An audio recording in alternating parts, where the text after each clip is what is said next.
But we're not going to be reading the Haftarah for Parashat Shmini. Ask me why? Why? It's a good question. And the answer is, just like the reading of the Torah for the 4 special Shabbatot was established by the Tanaim. We have a Mishnah in Masechet Megillah that there's going to be Shabbat Shkalim, Shabbat Zochor, Shabbat Parah, and Shabbat HaChodesh. Those are the 4 special Shabbatot that we have special readings of the Torah as discussed in the Mishnah Masechet Megillah, chapter 4, Mishnah Daled. So just like it's stated by the Tanaim for the reading of the Torah, so too we have a Braita. We have a Braita, an external Mishnah that establishes in Masechet Megillah that there are also special readings of Haftarot. And listen to the quote, Bashlishit Parah Aduma. On the 3rd, Shlishit is 3rd, right? Shenit, Shlishit, Revi, It, 5th, Chamishit, and so on. It says the 3rd is Parah Aduma, Umaftirin, and we the Haftarah, V'zarakti Alechem. What's it talking about? It's talking about that our Haftarah reading from Yecheskel, chapter Lamed Vav 36, was established to be read by our great scholars, the Tanim of the Braita.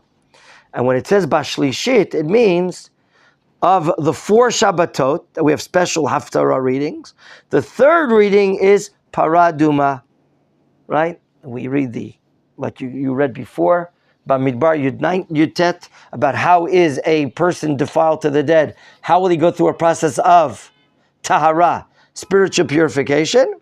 So too, we have Haftarah, which is suitable or parallel to it. It's interesting that the Braita did not mention the beginning of the words where you read Machon Meir, Vayidvar Hashem Elai Lemor. It didn't note that, but it noted a verse, V'zarakti Alechem. I'm asking myself, why did the Braita use the pasuk later on that I sprinkled upon you? It seems to be maybe clear, because we saw in the Torah reading on the dead, what's going to be happening to him? Sprinkling of the ashes of the red heifer. So too here, there's a sprinkling. But we'll see that sprinkling is metaphorical, okay? So, according to all minhagim, if you're a Yemenite or you're a Sephardi and so on and so forth, we all open up with this Haftarah reading. This Haftarah reading from this chapter, from the beginning of the wording Ben Adam, as you see in verse 16. Ben Adam Beit Yisrael. Why is Beit Yisrael called Ben Adam? Why? Of all people, why are the Jewish people called the Ben Adam? It's because we are the most unique Ben Adam. And therefore many, many prophecies of Yecheskel, when he's relating to the nation of Israel, he calls them in the singular, Ben Adam. And the Gemara says in Masechet Yevamot, Atem kruim Ben Adam, ve'en acherim kruim Ben Adam. You, of all peoples in the world, you are the Ben Adam, like the cream of the crop. That's what I wanted to make clear to you.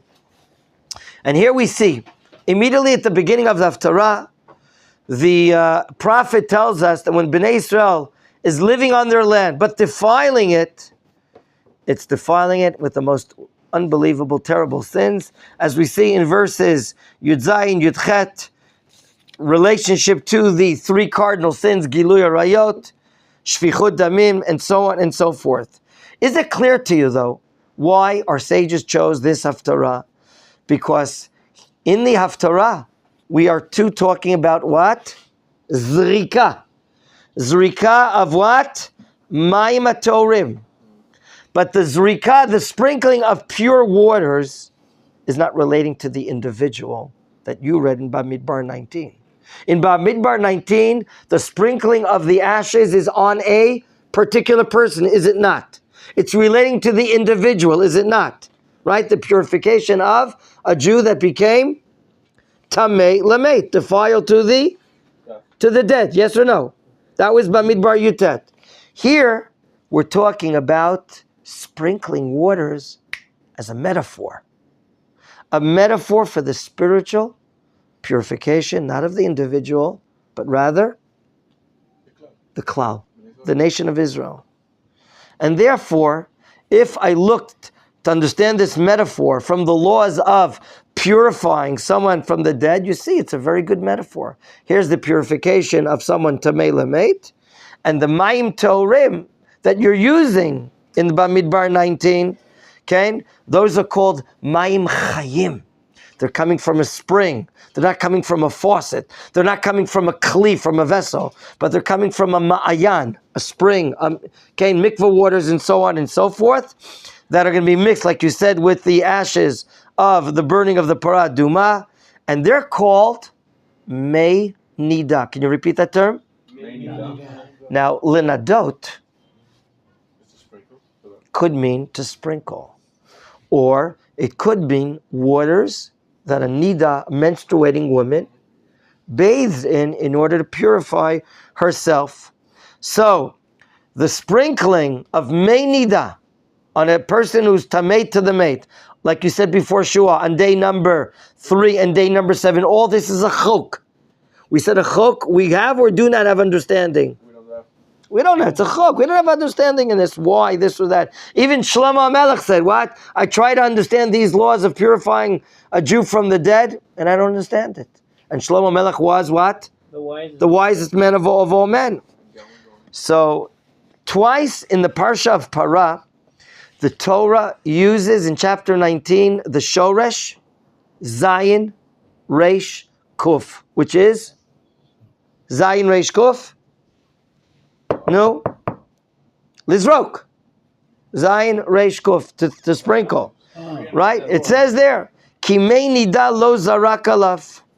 So it's not by mere incidence if the shoresh, the root of the word Zayin, Reish, Kuf appears there. A great rabbi that I learned this shore from, Rav Elchanan Samet, one of the special Tanakh teachers in this generation. He says, look here at us in the book of Yechezkel. Yechezkel chooses the verb zrika as the mashal, the proverb, that God will purify his nation, the nation that is detested from all abominations, of all idolatry. Why? Where are they? When they're not doing they're supposed to be doing in Eretz Yisrael, what happens to them? You learned that they are exiled. We learned that they are exiled. So, here, what you're learning, gentlemen, the national purification of the Jewish people, the same nation that sinned in Eretz Yisrael, got kicked out. Here we see in Yechezkel, in this prophecy, the tum'ah, the defilement is sin.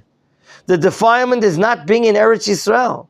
And therefore in verse 17, it says clearly, I'm going to read it again, Ben Adam, Beit Yisrael yoshvim al admatam, vayitamuota, they defiled it. How did they defile it?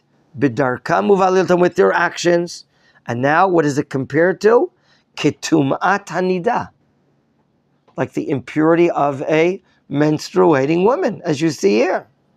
Okay? A menstruating woman, what does she require? No touching the husband. And afterwards, tahara, purification. So too, we see the proverb here, the metaphor here, that it's so clear that we, the nation of Israel, being in the Galut, we need the spiritual purification. And we're not going to get it in downtown Brooklyn. Or we're not going to get it in uptown Miami Beach. Correct? Is that clear to you? And therefore, God says, I'm going to bring my anger on you. I'm going to disperse you to Chutz La'aretz. We see all the clear levels of Galut here. God doing judgment. But then, from verse 20 and on, did you count 5 times? I think you did. You counted 5 times the usage of which tough verb? Which tough word? Chilul. The fact that the Jewish people are where? In Galut. Is not part of the Zionist propaganda. It says clearly here that the Jews living in the Galut is considering what? It's making God's name Michulal, desecrated, to the extent that when mankind ridicules, asks, interviews Jews, what are you doing here? Why aren't you in your land? That is a chilul Hashem, as the prophet spills these things out. It's a disgrace, it's a humiliation. And what will be the result of this humiliation? It's going to be a disgrace.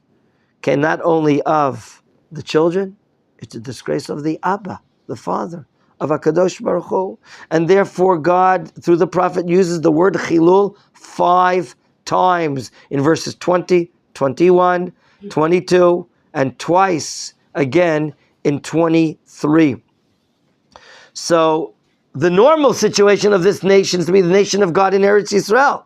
But when they have a weakness, when their behavior and their morals and ethics are not to par, they are exiled. That's what we call a national weakness. When we're exiled, dispersed in different communities all over the world, that's called a chilul Hashem. Do we want a chilul Hashem? Of course not. Then we want the opposite. God says, I have for you the recipe. In verse 23, which you read, V'kidashti et shmi hagadol. I'm going to sanctify my great name. God's not going to let the situation deteriorate too long. God will decide, as some of you learned elsewhere, either there's going to be tshuva, or God's going to bring us back anyway. Do you know that? Mm-hmm. If there's a time that God set in His world, like it says in Isaiah, Bi'ita achishena, either in its time or it can be brought even earlier, it's going to come. God will not allow the desecration of His name. What is the sanctification of His name? The next pasuk in verse 24. And here we see stage by stage process of sanctifying God's name, of geula. Geula is not, you take a spray and you spray it, and that's it. Zbang v'gamarno. There's no such thing. Geula is a process. We learned that also from Yetziat Mitzrayim. Verse 24, treatment number 1, the physical redemption. V'kibatzti etchem mikol haratzot. Jews arriving from North America and Canada and Russia and Hungary and Romania and Czechostan and Ethiopia and Mitzrayim and Libya and Sudan and all these, Tunisia, Algeria, Yemen, they're coming from all over. That's considered geula. As you see in verse 24, I'm going to collect you. I'm going to bring you to the land. And in other words, without tshuva. How can we prove that this is prior to tshuva? Machon Meir, in verse 25, there we're talking about spiritual purification. But first, the physical redemption comes first. Is it clear to you? First, I'm going to collect you to the land, and then I'm going to sprinkle on you. The sprinkling on is doesn't mean He's going to take water and sprinkle. He's going to allow us to see the light. Jews, I want to give up. I want to devote myself to tzal. I want to devote myself to construction. I want to devote myself to telephone wires and electric pole. People start working for the klal. Of course they're going to get a salary. But people are thinking, how do we build up this land? That's also part of the spiritual purification of just thinking about myself. I, me, and myself. When we're in the galut, we're often egoistic. Eretz Yisrael allows the light of the nationhood to be revealed. So therefore, stage 2 is verse 25. The metaphor of purification, the spiritual purification of the Jewish people. There's going to be a spiritual awakening. And when that spiritual awakening happens, it's going to lead to another matter. This is the cardiological department speaking from the heart of Jerusalem, heart cardiology, right? And you're going to give us a new heart. A new heart is a new willpower, a new tendency to come closer for the klal, for Torah and mitzvot. We're going to have a new Yetzer Tov, as Rashi says. Maybe the Yetzer Tov is to work for the klal, not just for me. Young men are going to enlist to go to the army, and they see that it has to happen. I can't skip over the army.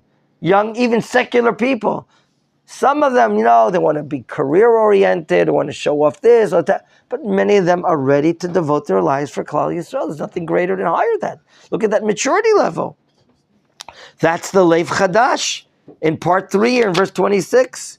And then a further development of all these matters. God's going to be promising us that we're going to have enough parnasa, enough livelihood. As you see in verses 29 and 30, God's going to save you. Look, if he's going to promise to bring you back, correct? But there's not going to be livelihood here. How are we going to manage? In the 1910s and 20s and 30s, great rabbis said there's no other choice. We have to have heter mechira. I think before Rav Kook came, we have to do this patent, halachic patent for the Shemitah year, and allow the sale temporarily to non-Jews in order to be able to have livelihood and work and have a source of food in for the Jewish people. Otherwise, the situation was terrible. But look where they were then, and look where we are now. There's so much livelihood here. Even people were giving up their orange groves, in order to build shopping centers. People don't want to go into agriculture anymore because it's too hard work for them. Oh, we'll import from Turkey, we'll import from this. Okay, when I go into shopping centers and I go to the fruit vendors, I know how to differentiate between the apples from elsewhere and the apples of Eretz Yisrael. Right now they're importing so many apples, let's say from the United States, and I want to buy apples from Eretz Yisrael. I don't want the fruit of other places. So if I can, I avoid those fruits. They have such abundance. We have such abundance. Now, this return of the Jewish people to Eretz Yisrael is like the resurrection of the dead. Before, we talked about terrible murder going around, adultery going around, the great sins that can cause the Jewish people to go out. But we see, if you open up the next chapter, please, and see, even though it's not part of the Haftarah, look in verse 12 to 14, and we see a further understanding of what's happening here, of bringing the Jews back. This is the famous dry bones prophecy. Have you heard of it? So look at the next chapter, please, in 37, chapter 37, that's right. You're not going to have it here, sir. And in verse 11 and 12, Hirsch, I want you to follow this. Vayomer Elai Ben Adam. And he said to me, this person, Hatzamot Eila, these bones. Kol Beit Yisrael Ema. This is all, chapter 37, Pasuk Yud Aleph. These bones, this is Beit Yisrael. Hine Omrim, they were saying, Yafshu Atzmotenu. Our bones have dried up. V'avda tikvatenu, and our hope is gone. Nigzarnu lanu. Gentlemen, when the Jews are in the Galut, when Beit Yisrael is in the Galut, they are likened to dry bones. And they're saying about themselves that our bones have dried out. Why? We have so many tzuris, so many tzarot, so much difficulty, anti-Semitism, pogroms. We're like dry bones. God says, don't give up.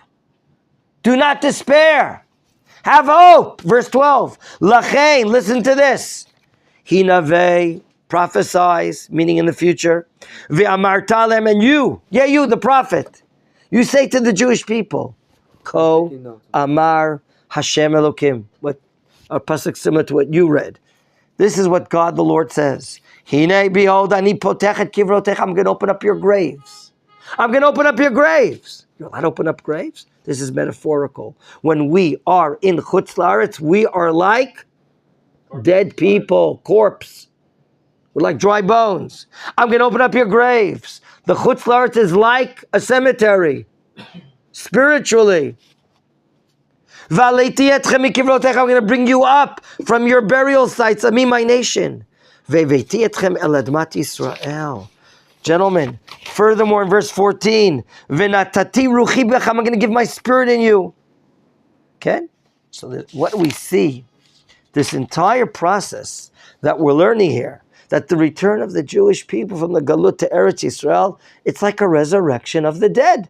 Just like we deal with the individual, that there's a Tchiyat HaMetim, one of our 13 principles of faith, correct? That I believe in perfect faith that there's going to be a resurrection of the dead. So here we're talking about a national spiritual resurrection. We're like dead people. Okay? Wake up. He wasn't sleeping. But when he's asleep at night, he's also like pseudo-dead. And thank God when he wakes up in the morning, Modeh Ani. That's like a Tchiyat HaMeitim. We see it. Did you have Tchiyat HaMeitim this morning? He also had a resurrection of the dead this morning. Mazal tov, mazal tov. There you go. But there's a national resurrection of the dead. When we are in the galut, we're like mate, like a dead. Okay? And therefore here in chapter 37, the following chapter, what is by large emphasized is the physical dimension of Tchiyat HaMeitim. That's so symbolic with the nation coming back home. Therefore, what I'd like to say now is this. We, in the Parsha, in Bamidbar 19, we talk about the defilement to the dead. The defilement to the dead requires a sprinkling, okay? And here we talk about Tumat HaNida, which could be like the defilement of a menstruating woman. When we're sitting on our land and we're not doing the Torah mitzvot, we're defiling our land. We're like a defiled woman that cannot have relations with her husband, like you said before. Okay? What does a defiled woman require? Tahara, purification. So too, relation to Bnei Yisrael. Bnei Yisrael being in the Galut requires purification. We got to come here and change our mentality. Think like a Jewish nation in Eretz Yisrael. Think of holiness. Think of purity. Let's stay away from the Yetzer Hara. Let's renew this resurrection to a level that we're doing tshuva for our sins in the past. And we're relating ourselves to the powers and energies of the Kalal, dealing with not being egoistic, but dealing, like this gentleman always, thinking, how can I make things better for persons? So this is a spiritual, ethical revelation here. And it's a spiritual and ethical resurrection of the dead, of a nation living in the galut that has no future, has no heart, has no spirit. Therefore, what does it require? This purification, this spiritual resurrection from being like Tumat Meit. That's more or less what I wanted to share with you. And the ultimate happy ending, which is so special here, as you see in the last two verses, that the nation of Israel will grow. And in the verses 37 and 38 that we saw at the end of the Haftarah, okay, Arbe otam, I'm going to multiply them like tzon, like sheep. Just like, he's almost like a cowboy, this gentleman here, Ken. And you're breeding animals, and they're multiplying like fantastic numbers. Kitzon kodeshim. You're going to multiply like the tzon, holy tzon. And you should know, and this is my blessing to everyone, in the Talmud Torah world, we refer to the children learning in their first years of learning Torah, like the verse here, 38, the last verse, Kitzon Kodeshim. The kids that are growing up here and learning Torah in our religious schools and Talmud Torah schools, they are nicknamed Tzon Kodeshim. When you want to go on the door, wake them up, and then they answer you, meh, meh. You're like the sheep, the holy sheep. Okay? So, coming back to Yerushalayim with a multiple number, okay, is coming up to God, being very holy, and we're going to multiply a number.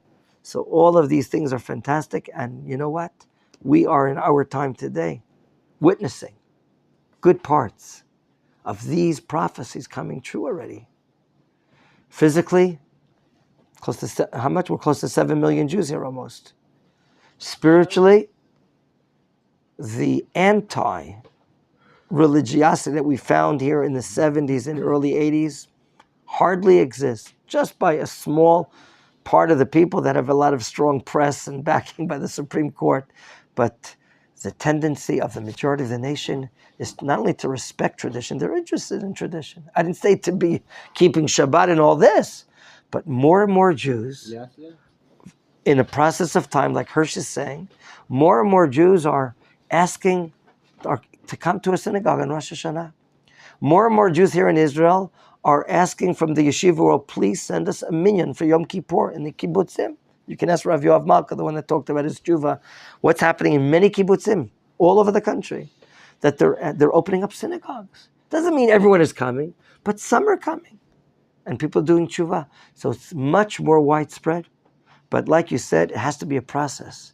And it can't be by force. It has to come out of their hearts of joining, of idolizing, of loving, and respecting.